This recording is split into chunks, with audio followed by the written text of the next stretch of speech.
Something really important to note here is that how they got these texts is because Jennifer McCabe willingly turned over her phone, said, take a look at anything you like, download whatever you want. Happy to help with this investigation into the killing of my friend, Officer John O'Keefe.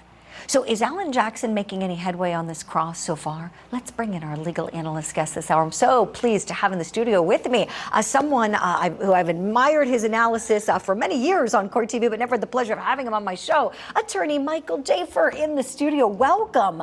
Thank you for coming on this morning. I usually get to watch you in the afternoons, but it's a delight to have you here now.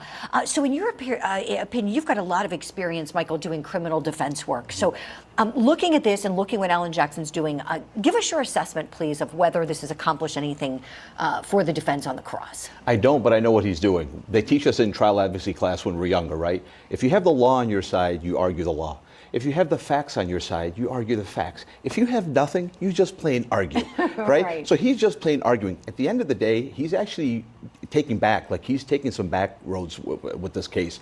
This defendant right here, this witness that he's cross-examining, I think he's hurting himself. I think he's sullying his defense. I think he's going too aggressive. He's going too raw. She's coming off as a soccer mom, as a suburban mom.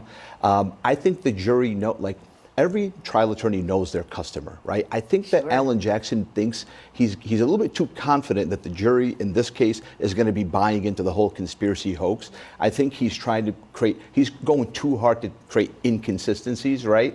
But I don't think he's I don't think he's landing any punches. I think he's hurting himself. I think he's going too far. I think this cross-examination should have been 30 minutes. I don't think it should have been the several hours that it actually is. I think he's hurting himself.